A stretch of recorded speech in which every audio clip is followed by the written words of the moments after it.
ഇതെന്താ ഇവിടെ നിൽക്കുന്നേ? എന്താ ഇത്ര ആലോചന രാജു? അല്പം മുമ്പ് ഋതു പറഞ്ഞ കാര്യത്തെക്കുറിച്ച് ഞാൻ ആലോചിച്ച് നിൽക്കായിരുന്നു. വർമ്മ സാർ എന്തോ തീരുമാനം എടുത്തിട്ടുണ്ട്. എതിരെ പറയരുതെന്ന് ഋതു എന്നോട് പറഞ്ഞിരുന്നില്ലേ? അതെ, അച്ഛൻ നമ്മുടെ വീടിന്റെ കാര്യത്തിന്. അതേപ്പറ്റി തന്നെയാ ഞാനും ആലോചിച്ചുകൊണ്ടിരുന്ന. വീടിന്റെ കാര്യത്തിന് സാറ് സഹായിക്കാനുള്ള തീരുമാനത്തിലായിരിക്കും.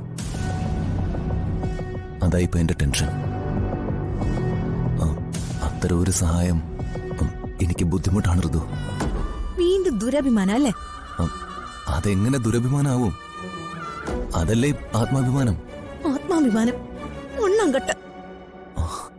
രാജു മേനോങ്ങളൊക്കെ ഏത് കാലത്താ ജീവിക്കുന്നത്? ഞാൻ രാജുവിന്റെ ഭാര്യയല്ലേ?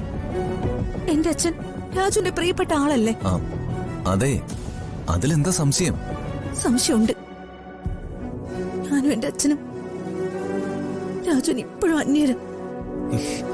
ഞങ്ങൾ അന്യനാണെന്ന് രാജു കരുതുന്നത് കൊണ്ട് രാജു ഇങ്ങനെയൊക്കെ സംസാരിക്കുന്നത്. മാഡം എന്ന് വിളി മാത്രമേ രാജു മാറ്റിയിട്ടുള്ളൂ. രാജു ഇപ്പോഴും എന്നോട് അകലെ സൂക്ഷിക്കുന്നുണ്ട്. എന്താ ഋതു ഇത്? ഋതു കരയില്ലേ?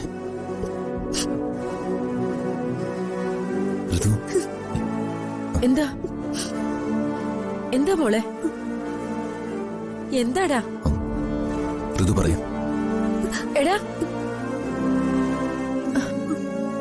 മോളെ, പറ മോളെ, നിങ്ങൾ തമ്മിൽ എന്തിനാ വഴക്കിട്ടെ?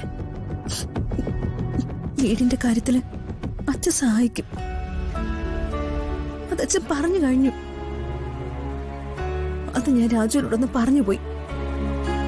അപ്പോ ദുരഭിമാനം. അത് ദുരഭിമാനമല്ല മോളെ, അതവരുടെ സ്വഭാവം. വേണുവിന്റെ രാജു അങ്ങനെയാ. നമുക്ക് തൽക്കാലം ഒരു വാടക വീട് തന്നെ കണ്ടെത്താം. എന്നിട്ട് ആ വീട്ടുകാരുടെ ആട്ടും തുപ്പും കേട്ട് അവരുടെ അടിമകളെ പോലെ കഴിയാന്ന്. അതല്ല മോളെ. വേണ്ട, എനിക്കറിയാം ഞാനും എന്റെ അച്ഛനൊക്കെ ഇപ്പോഴും നിങ്ങൾക്കൊക്കെ അന്യരാണ്.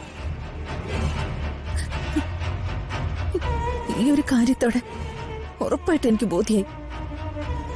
ഇക്കാര്യത്തിൽ ഒരു സംശയവും വേണ്ട. പക്ഷെ ഞാനൊരു തീരുമാനം എടുത്തിട്ടുണ്ട്.